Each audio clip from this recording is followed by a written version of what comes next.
So now I'm going to take the time to introduce our special guest, Anika Hussain, the author of This Is How You Fall in Love. So I'm going to give a brief bio of Anika. So Anika Hussain was born and raised in Stockholm, Sweden, and currently lives in Rice in Bristol, Somerset. She is a graduate of the Bath Spa MAWYP. Not having seen herself in the books she read as a teenager, she writes YA novels with South Asian characters at the heart of the story.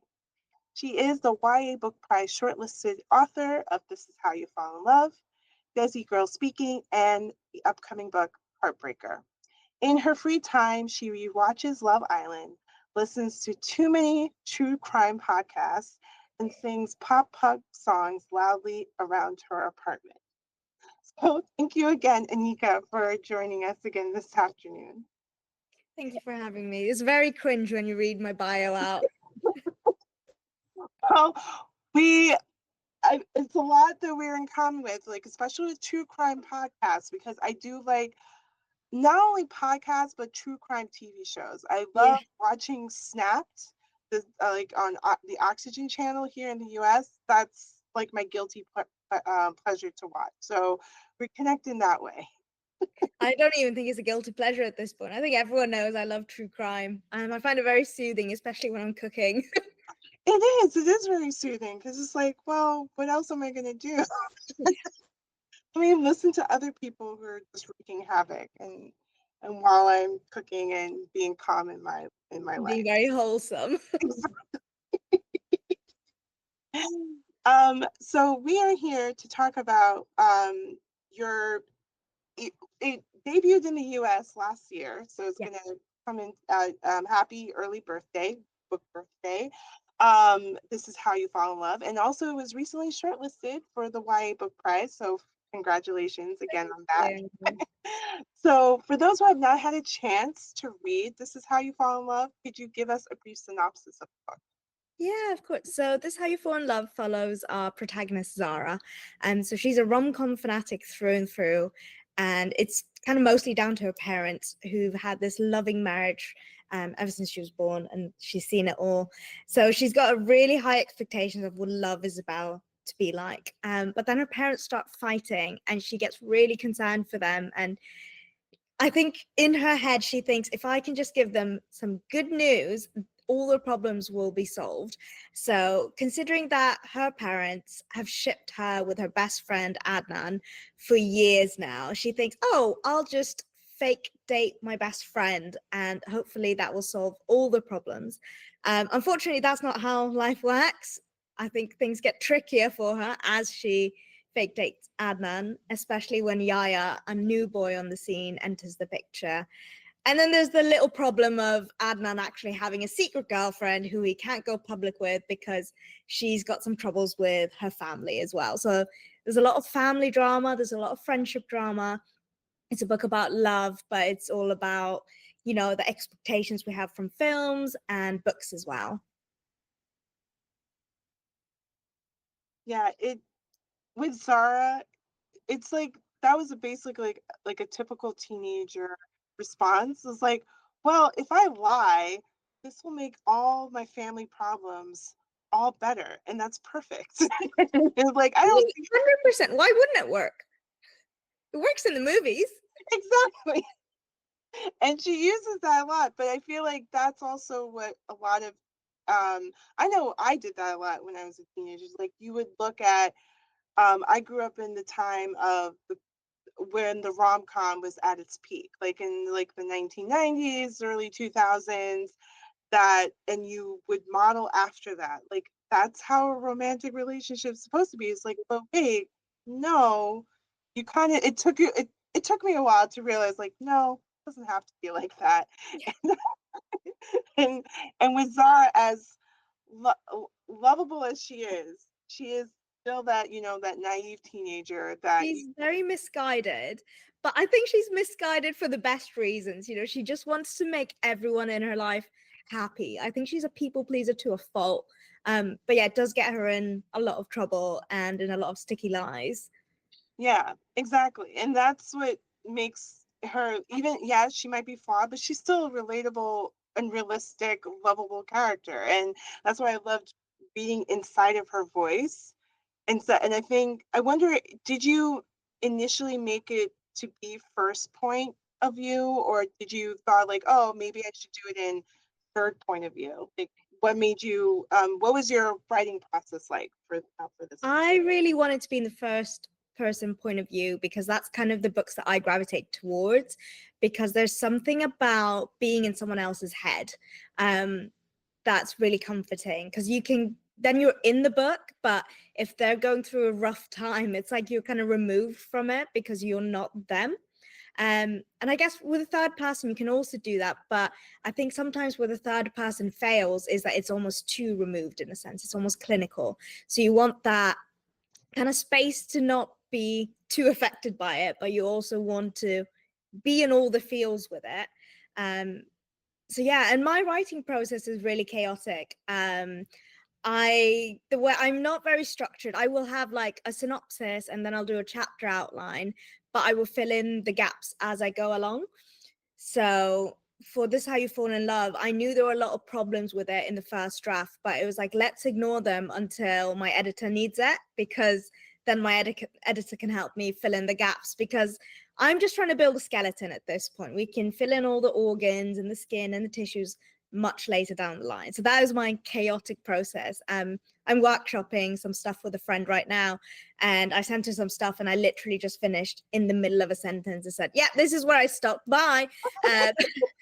And that's just how I pick things up. So the next day I can get into the writing bit by starting from the middle of the sentence. And it's like tricking myself into that I've already started, so then it'll be easier to finish off. But I think it's like, but that worked perfectly because I kind of get the sense of that, and This Is How You Fall in Love, But because it's chaos. not only chaos, but like you have Zara thinking, she's like, I'm not gonna do this. What? That's nonsense. And like in the next like page, then it's like a whole different thing. Like when she's like registering for the Discord Yeah. platform, she's like internally she's saying, I am not going to register for this platform for a guy. That's ridiculous. Next page. She does it for the guy. I mean, what girl hasn't done that? Exactly. And I think like that's what makes it work, that you're in Zara's head, because I don't think, honestly, I don't think it would have worked as a third person. I don't think it would have been like relatable, or I would have been able to connect with Zara and how she was feeling throughout this. I like to say love square, because that's what it just felt like. It feels like a love square, but it's technically not a love square, but we're running with it. Yeah, exactly. So, what would you say?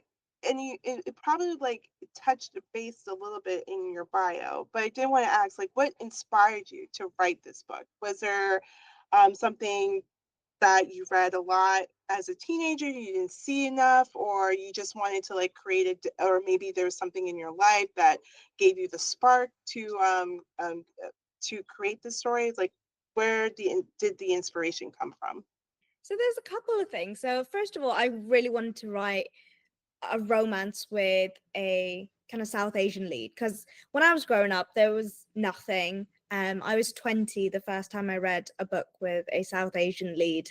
And it wasn't, stemming from trauma or like racism or anything kind of like that. It was just an easy love story. And it was When Dimple Met Rishi by Sandhya Menon.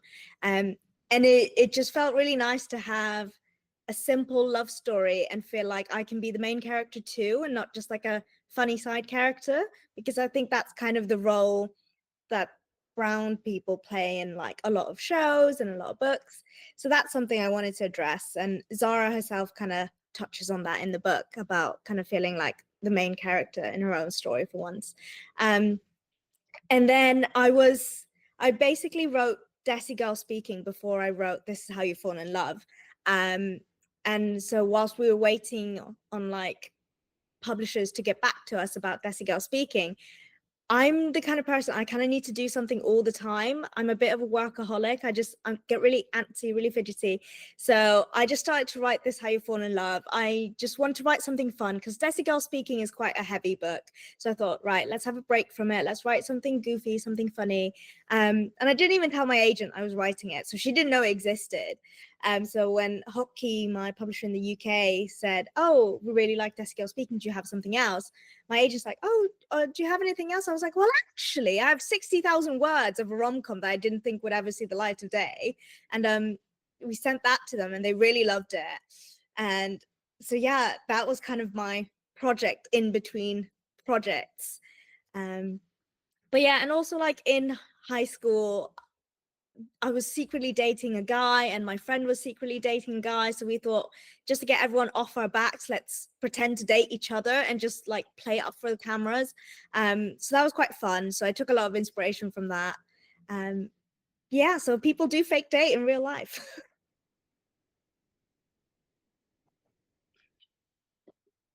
I always knew people fake date. It's not just in the movies. It's like even like most likely probably celebrities even do it too. Oh yeah, all the influencers must be fake dating. Has to. So would you say like Zara, because since you admitted like you did fake date someone in high school, would you say like Zara is like an influence, like is more of her personality is like based off of you, or maybe she's based off of your friend who was also fake dating? Like where did your like were your characters based on people in your real life?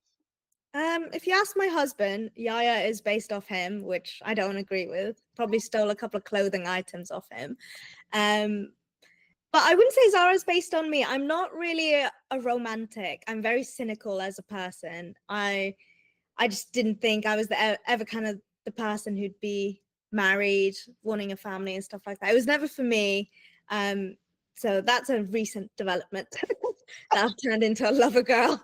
Um, but I think there's a lot of traits in Zara that I really do identify with. Like, I really want the people around me to be happy, and I want to do everything for them. So it's kind of that people pleaser to a fault in some ways. And getting myself in trouble by saying the wrong things, and the fake dating probably isn't a good idea. So sometimes a bit of a liability. Well, I can connect with you on a lot of that. It's like, yeah, I'm a little cynical as well. I think that's why I gravitate more to mysteries and thrillers because I'm like, well, the world is dark. Let me just read a dark book. You've got to alternate though. You've got to have the mystery, and then you've got to like fluffy rom-com. So you go back and forth. You need some balance. Oh yeah, definitely. Because I read like last year, I read a very it was a great thriller. I read a very dark, devastating thriller, and I was like, oh no, no, no, I can't read another thriller for like a couple of months.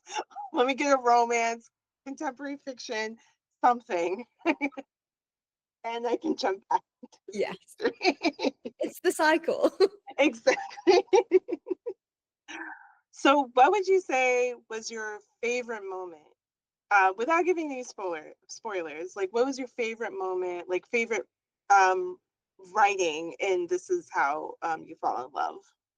I really love the scene where they're at the silent disco. So, for anyone who doesn't know, there's a scene about halfway through the book.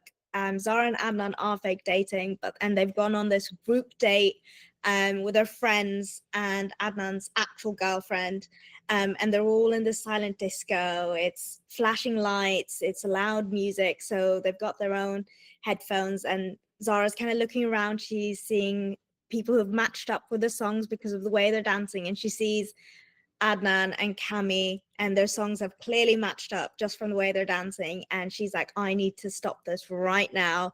Otherwise, my best friend Sadie is going to clock on that something's up, and then she's going to be really mad at me because I didn't tell her the truth. And she's doing a documentary on us, and her whole life is about to explode. So she's running pretty much across the dance floor to get to Adnan. And it's just such a cinematic scene that I visualize it. And it was just so fun to write because geographically it was quite difficult because I'm terrible with geography. I'm not allowed to be in charge of maps. A lot of my friends make fun of me because I only know the location of my workplace. And whenever we need to go elsewhere, I'll say, oh, where is this in location to my job? But I mean, how can they take away maps from you? Because we have Google Maps. Yeah, I'm not allowed to be in charge. I will go in the wrong direction. I give up a lot of the time. GPS, like the dot just moving. And It just doesn't work. I think I have to see it to believe it. I mean, let's not like be in like a remote area. Let's be in the city, and then When I'm in New York, I'll give you a show. yeah, and they're like, okay, no, you can't.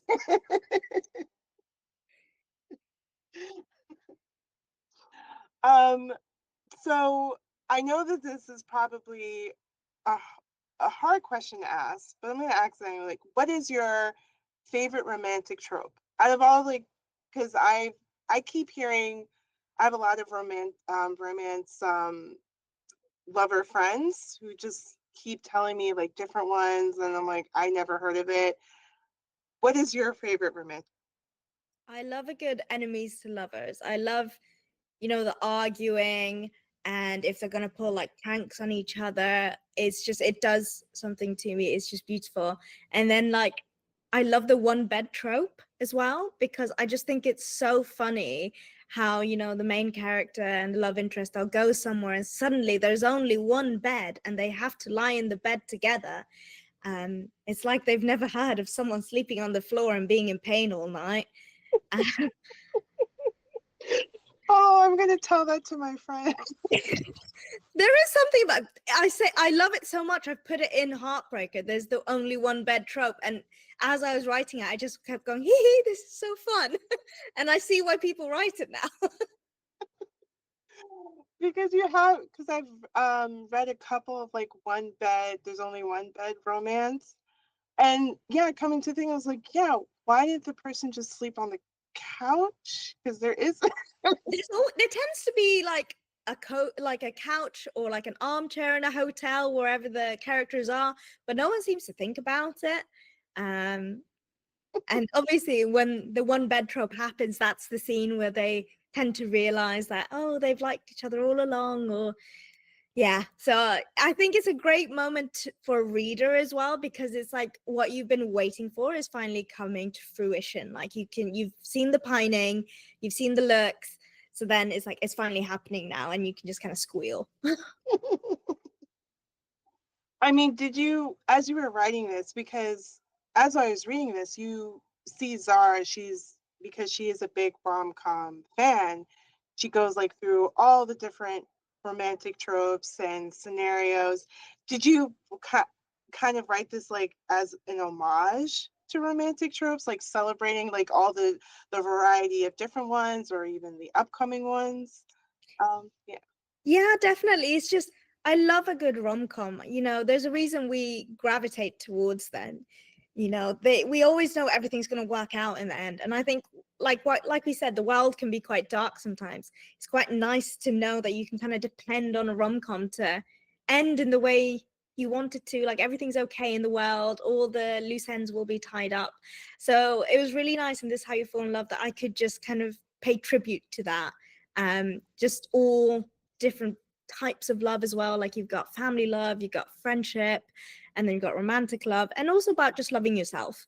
And I think that's a big thing for Zara, kind of towards the end of the book. She realized, more important than anything is the love I have for myself, and like kind of putting yourself first, because that's what she doesn't do. She puts everyone else ahead of her and her needs, when actually she needs to look at herself and think about what she needs and what she needs for her happiness. Yeah. And I liked how you said the different types of love, because I don't think a lot of authors, especially in romance or even fiction, they touch base on the different types of love instead of that goes far beyond romantic love. Is like, as you mentioned, from family love, friendship love, because that's also can be significant, especially with teenagers. And then also you have someone's turning the gas. I just overheard someone turning the gas on because my oven does the same thing. I'm sorry. Um, yeah, friendship love and also self-love, which is, like you said, a lot of us, we neglect that. So I liked how you touch, yes, it's still like a romantic comedy, but it goes far beyond of that, and I think you did that very well, so I want to commend you for that. Oh, thank you. Yeah, it was really important to me to just not touch on the typical romance. I think it's so important with friends and family. I love showing up for my friends, and I'm so happy when they show up for me as well. It really warms my heart. And I think a lot of us spend a lot of our time just focusing on romantic love when, at the end of the day, your friends are always going to be there for you. Mhm. You might not be able to depend on a romantic partner forever for any kind of reason. So your friend's always going to be in your corner. They're always going to back you no matter what. And they'll always support your wrong decisions. Exactly. Will always be there. Well, except for your friends with Matt, 'cause I think they Yeah, just they will just take the map from me. they're like, no, we love you except for the Matt.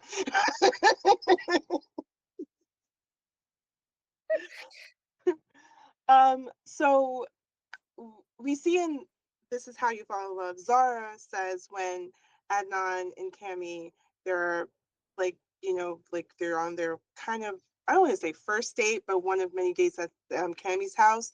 Zara says that her favorite rom-com is 10 Things I Hate About You. So I did want to ask, what is your favorite romantic comedy film? I love To All the Boys I've Loved Before by Jenny Han, and which Netflix picked up a couple of years back. There's just something about it that's so beautiful. And, it's a YA, so it's really up my alley. I love Laura Jean and I love Peter and I love how their story unfolds. I know in the books that Peter is a bit more kind of douchey, but in the films he comes across great.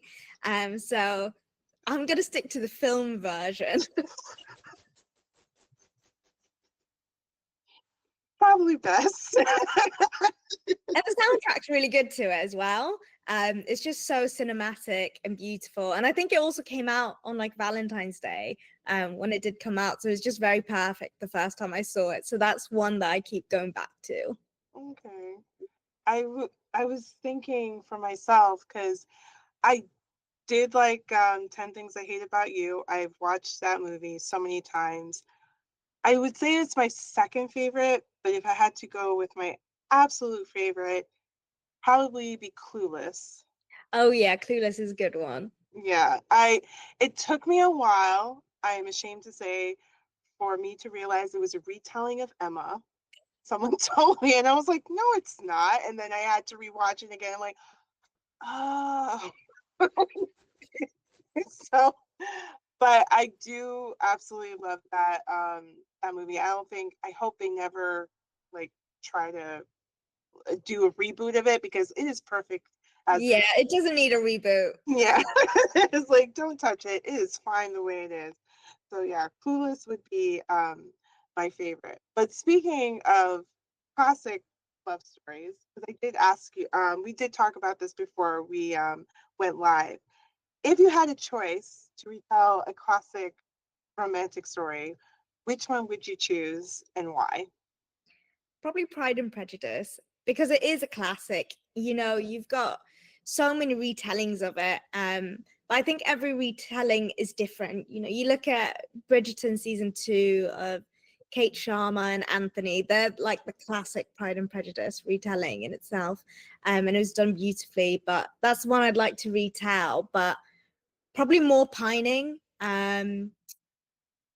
Yeah, probably more pining, and I'd probably want the main character to go against her family a lot more and introduce a lot more friends, because I think that's kind of the things that I look for in rom-coms, what I really enjoy. I love the romance element, but I also love having strong family and friendship connections as well, because I think it really kind of it brings a lot more to the story, and it brings a lot more depth.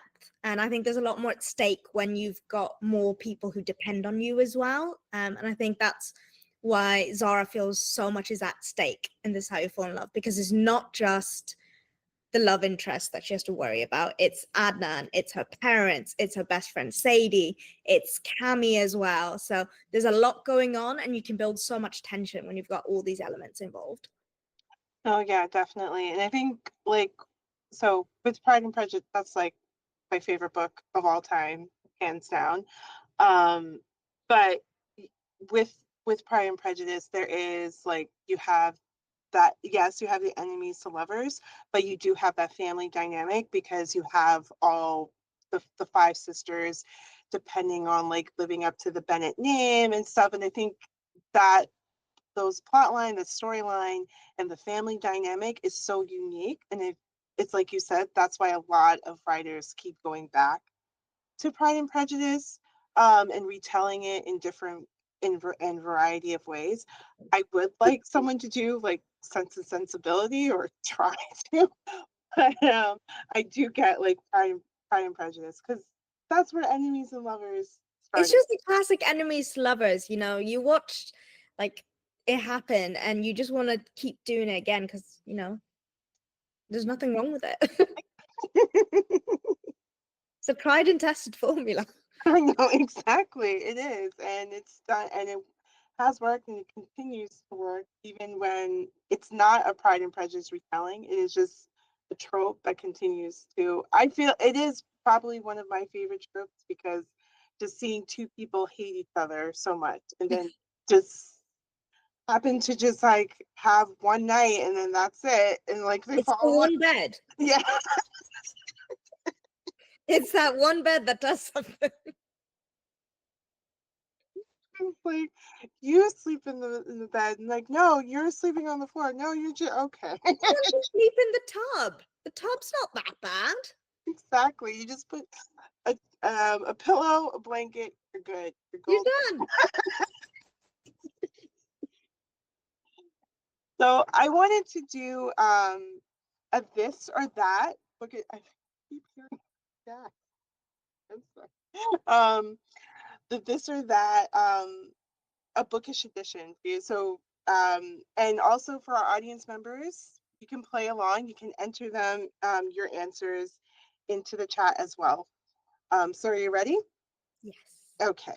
So one book or multiple books? Multiple. I can't focus. I need like a book for the bus, a book before bed, and then like one I'm listening to when I'm just like around the house. Yeah, exactly. That's what I was telling my friend. She was like, "Oh no, you have to focus on one book." I was like, "No, because what if you're on the bus or the train and you It's can't, different vibes. yeah, and you can't access your book that you want to access? Like it's in your backpack and it's crowded. It's on your phone and you have to listen to it. So, yeah, no, definitely get that. Hardback or paperback? Oh, a paperback. I hardbacks are heavy. the the paperback, yeah, the book lover in me is saying paperback, but the librarian in me is saying hardcover because I know for a fact they will last longer than a paperback. No, I love a soft floppy book. It has to make that little floppy noise. They do, they can smell very well. Like you just like you open it up and it's just like that paperback smell. Physical books or ebooks? Ebooks. I read a lot at night, just because I don't sleep very well. So it's very like handy to just keep under my pillow. So if I wake up in the middle of the night, just pop it open, read a couple of pages, and then try and fall back asleep again. Okay. E I mean, I prefer physical, but ebooks I will do again if I'm on a crowded bus. They're so accessible. It's just like I've got like the app on my Kindle, and then I've got on my phone as well, so it will automatically sync. So if I don't really want to carry my Kindle or like a paperback, then my phone's kind of always with me, and it's just a lot more accessible for me. So if Mhm. I'm waiting for someone or I'm just want to read. So we have audiobooks or book playlists. Probably a book playlist. I feel like audiobooks are great, but I really struggle to focus sometimes. So I'll just have to keep going back if I miss like one word. Um, I'm very much like a visual person as well. So I need to kind of see the text and then I can kind of start forming images. Okay. I will say, because I have listened to the audiobook of This Is How Oh, You she's a Fall. great Oh, narrator. she's great. Yeah. And She's wonderful. yeah, she's really good. And then I also like when there's the text messages, Yes. it will do a bing. There's a bing. And it fooled me because I was like, oh, I got a message. There's nothing. And there's nothing there. Yeah, I love a good text message in my books. I love writing different formats because also as a reader, it helps me kind of break up the book a bit more. And I'll go, oh, I can do one more page. Oh, I can do two more pages. And then it's just like 10 pages of text messages. And then I'm like a couple chapters in, and it's just really helpful. Okay. Well, I like mixed media in it. I see a lot in mysteries. So I'm glad to see it coming into romance because I think it makes it more like contemporary. It's like because a lot of people text or message each other. So Yeah, a lot of flirting happens online now. It's not in person. exactly. It's another thing. You have one POV or two or more POVs. One. I'm really bad with names and characters, and I need to know who I'm reading from.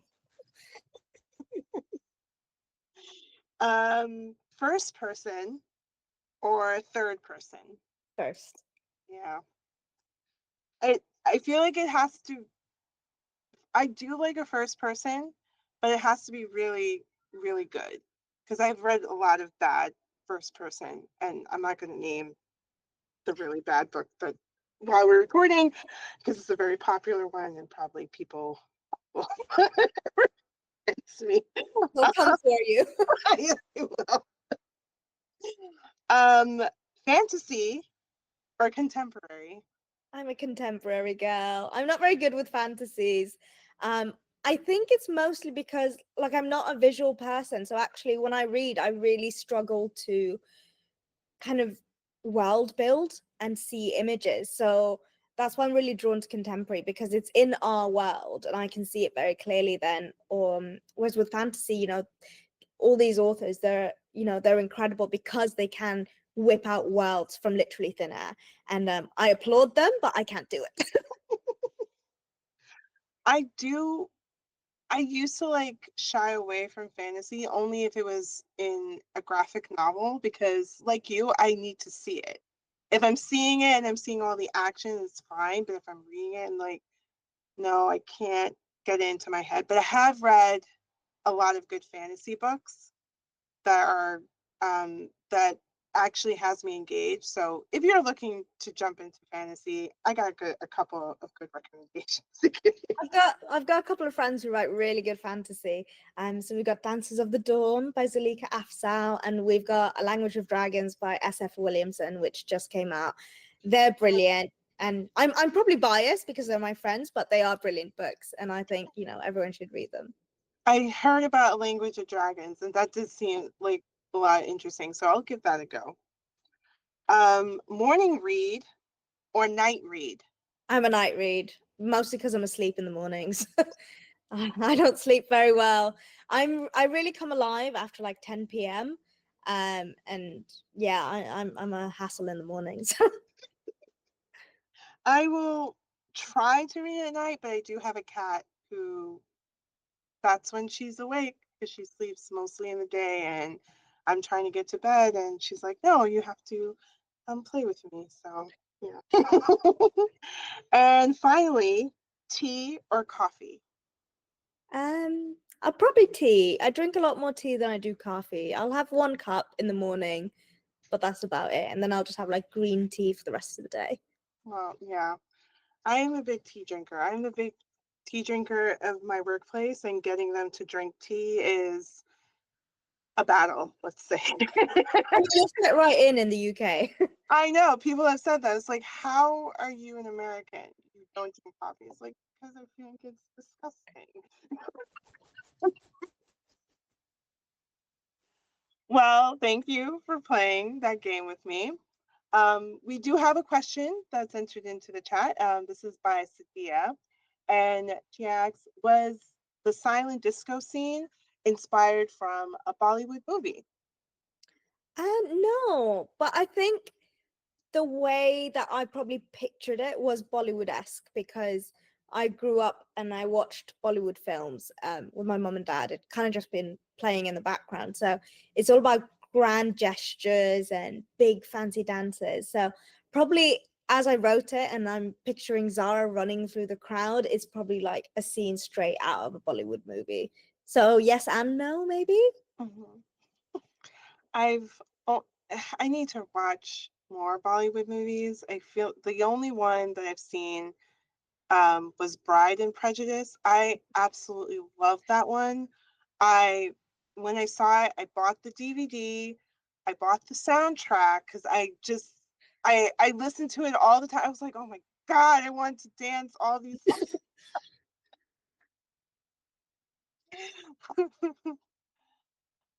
So what would you recommend to other readers after reading This Is How You Fall in Love? What other books would you recommend after finishing this book?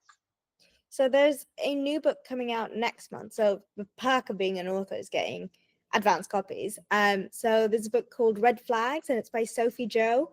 And it's basically like how to lose a guy in 10 days, but kind of YA format and revamped. And it was just really interesting to read because again, it draws on like all the romance tropes and it's kind of like a tribute to romance films and books. I also really loved Annie LeBlanc is Not Dead Yet by Molly Morris, which is about a girl who comes back for 30 days from the dead. But there's a romance kind of storyline involved in that with her ex-girlfriend. So that's really fun. I'm having a real block trying to remember all the books I've read because there's just so many books. Hmm. That last one reminds me of oh that movie where he's a zombie. It's kind of like a retelling of Romeo and Juliet, but he's like a zombie and he falls in love with a human girl. Oh, I feel like I vaguely know this, but I also don't know it. Yeah, and because he actually ate her boyfriend, and I think that's how he fell in love because he ate the brain of the boyfriend. Oh, yeah. That's interesting. Yeah, I That's know a the good concept. it it it is a very good concept. It's like I'm probably doing a bad job of explaining it, but that's from what I remember from it. I know Nicholas Holt is in it. Oh, yeah. I did picture Nicholas Holt for some reason. So I probably have at least seen the trailer for this film. Yes. Yeah, you probably if you look it up, you probably like, yes, I know that. Because it's kind of I think they marketed it as 28 Days Later, but as a Okay. rom-com. It's not Warm Bodies, is it? That's it. Warm Bodies. Thank you. There we Yes. go. Yes. I was like, it was nagging on my brain. Oh, Kate has entered a question. What struggles have you run into over the course of your writing career, and how did you overcome them? And any advice for aspiring authors? Well, the first two books I ever wrote and my agent and I submitted to publishing houses, they didn't sell. And because I got my agent quite early on, like kind of straight after I finished my master's course. So I was like, yay, I'm ahead. I've got an agent. Surely I'm going to get a publishing deal tomorrow. That's not what happened. Like my agent just didn't make any money off me for several years because she only gets paid when I get paid. And she took a real leap of faith signing me. So it was really kind of, there was a lot of pressure, I think, for myself that I felt like I need to write something great and I needed to sell, if not for me, then for my agent, because, she's really kind of invested her time in me. Um, and I think after my two rejections that I got for the two books that kind of died on submission, I was really down in the dumps. But at the same time, I've got a great support network. I've got great friends. I've got a supportive husband, great parents, who've always said, you can do it, just keep working.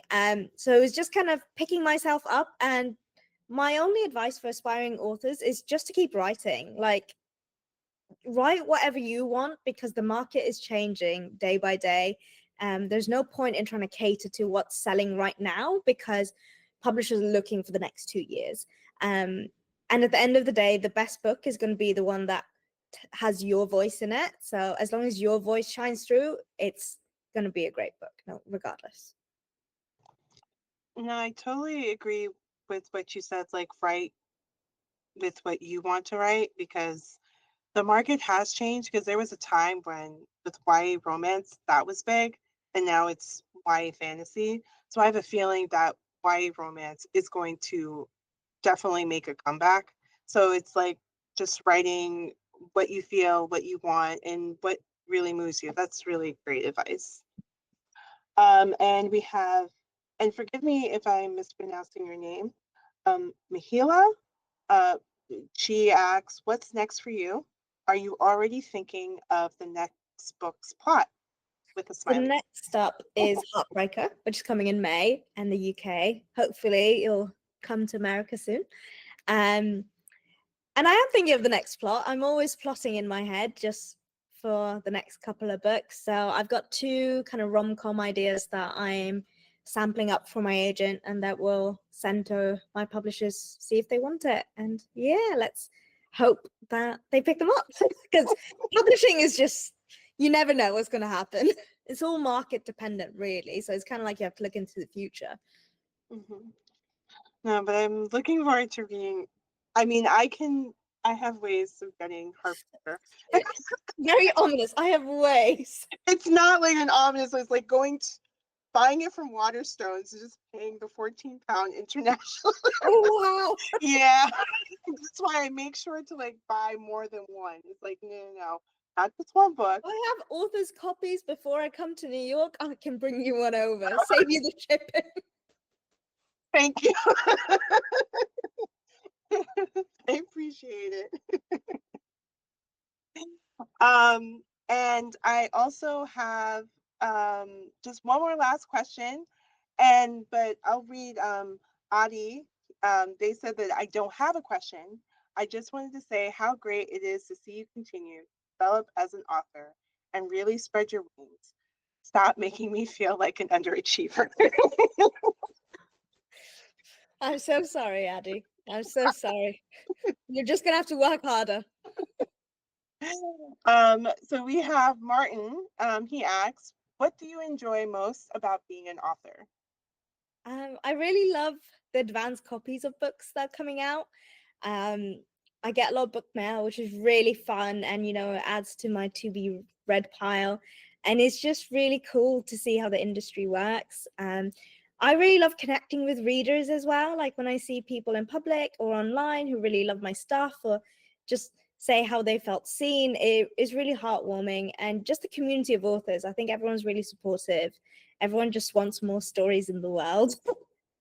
Yes, we definitely do. And I will agree with you with the advanced copies, because my office is flooded with so many, and my home too. So. And then we have, I'm going to say Neve. Neve, again, I apologize if I mispronounced the name.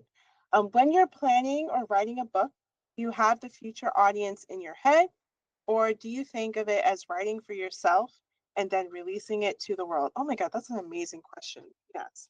I write it for myself and then kind of hope that the world will enjoy it, because if I'm not enjoying it, I don't think anyone else will. Because I have to read that book so many times. I've got to write the first draft, I got to edit it a few times, I've got to proof it. So if I'm really not enjoying my work, I can't expect anyone else to enjoy it. Especially because I'll then have to go on like a year's publicity run with it as well. And I don't want to market something that I don't truly believe in or don't think is fun. And I think that's kind of something I try and include in every one of my books, having fun, except for Desi Girl Speaking, which is just sad and heavy. But all my other books are just fun, and that's kind of what I want to convey. Oh, wow. That that is a great way to end this. What is what was an amazing conversation.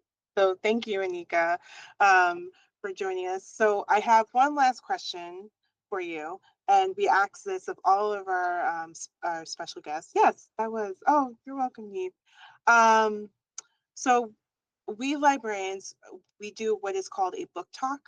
Not book talk not TikTok, is like a short commercial pitch for the books that are in our library to encourage our patrons to go and check out the book. So we're going to turn the tables onto you, and we're going to ask you to do a 1 minute commercial pitch for This Is How You Fall in Love for those who are watching or going to be watching this recording later on so they can go out and check out the book in our library. So whenever you're ready, you can go ahead. Gosh, I really do leave this up to my publicist and publishing team. They tend to do the pitches and I tend to stand next to them. But This How You Fall in Love is a story for anyone who's looking for a wholesome romantic comedy about family, friendship, and just a romance story about your partner along with finding yourself. There's some shenanigans, there's secret dates, there's scheming, and there's misguided intentions. It's definitely for readers, I would say about 13 and upwards. There's no spice in it. It's very wholesome, and it reads cinematically, if I may say so myself. Hey, thank you. Thank you. You did great. That's nerve-wracking. I don't want to do it again. You did wonderfully. Everyone who's like all the authors, they're like, what? No, I can't. Like, you guys do wonderful. You see all the applause. There's a lot of applause. So you heard it here. This is how you fall in love. It is a delightful rom-com that I highly recommend for everyone, both teens and adults, to read. It is, if you're looking for that heartwarming romance to read for these long winter nights, please do so. Here is the catalog link. It's available in both print and electronic formats in our collection.